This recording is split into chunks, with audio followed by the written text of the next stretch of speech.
दोस्तों, हर एक इंसान अपनी लाइफ में कुछ करना चाहता है, वो आगे बढ़ना चाहता है। हर एक इंसान चाहता है कि वो तरक्की करे और अपनी लाइफ में एक अच्छे मुकाम पर पहुंच जाए, और इसके लिए लोग कोशिश भी करते हैं। लेकिन कभी कभी हम नाकाम हो जाते हैं और अपने सपनों को फॉलो करना छोड़ देते हैं।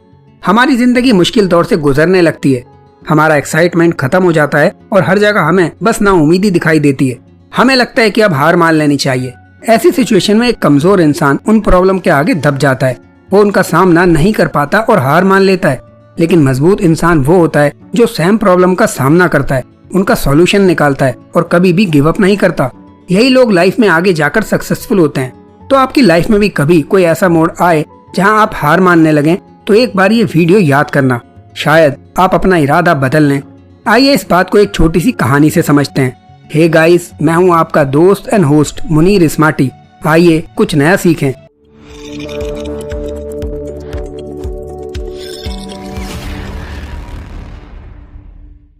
एक बार एक सौदागर रास्ते से गुजर रहा था कि अचानक कुछ सिपाही उसे लुटेरा समझकर पकड़ लेते हैं। सौदागर कहता है कि मैं कोई डाकू या लुटेरा नहीं बल्कि सौदागर हूँ, लेकिन सिपाही नहीं मानते और उसे दरबार में ले जाते हैं। अब दरबार में उसे राजा के सामने पेश किया जाता है, जहाँ वो वही बात बताता है जो सिपाहियों को बताई थी और अपनी बेगुनाही साबित कर देता है। क्योंकि राजा बहुत अच्छा इंसान था तो वो उसे माफ कर देता है और जाने के लिए कहता है। ये देखकर सौदागर बहुत खुश होता है और राजा को एक खूबसूरत सा पत्थर उपहार के रूप में देता है। राजा बहुत खुश होता है। वो फैसला करता है कि इस पत्थर को तराश कर अपने ताज में लगाएगा।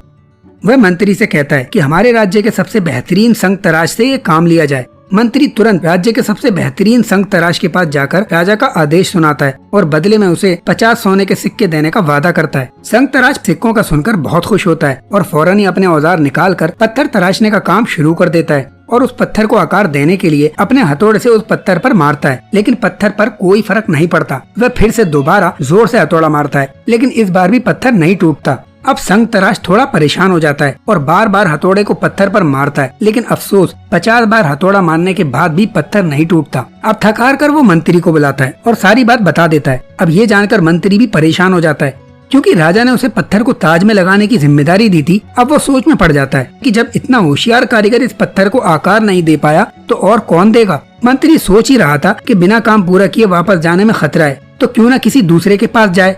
इस बार वो राज्य के एक छोटे से संग तराश के पास जाता है और उसे पूरी बात बताकर पत्थर को 2 दिन में आकार देने के बदले 50 सिक्कों की पेशकश करता है। संग तराश जब राजी हो जाता है तो मंत्री वापस दरबार में चला आता है, लेकिन वह पूरी रात परेशान रहता है कि अगर उसने भी मना कर दिया तो क्या होगा। इधर संग तराश उसी रात पत्थर को तराश देता है और अगले ही दिन सुबह दरबार में हाजिर हो जाता है। अब राजा पत्थर को देखकर बहुत खुश होता है। वह संग तराश को 50 सोने के सिक्के और साथ ही कुछ गहने भी देता है। लेकिन ये सब देखकर मंत्री सोच में पड़ जाता है कि पहले वाले संग तराश के 50 हथौड़े मारने के बाद भी जो पत्थर नहीं टूटा वो इसने कैसे तोड़ा। अब मंत्री से रहा नहीं जाता। वो संग तराश के पास जाकर उससे पूछता है, जब 50 हथौड़े के बाद भी ये पत्थर नहीं टूटा तो तुमने सिर्फ एक हथौड़े से कैसे तोड़ा। सरकार, इसका जवाब बहुत ही सरल है। दरअसल मैंने इस पत्थर पर पहला नहीं बल्कि 51 बार हथौड़ा मारा है। अगर पहले वाला संग तराश एक हथौड़ा और मारता तो ये टूट जाता, लेकिन उसने हार मान ली। क्योंकि जवाब इतने कमाल का था, मंत्री ये सुनकर हैरान रह जाता है और उसको शाबाशी देता है। दोस्तों, इस कहानी से हम क्या सीख सकते हैं? पहली और सबसे महत्वपूर्ण बात, नेवर गिव अप एटीट्यूड।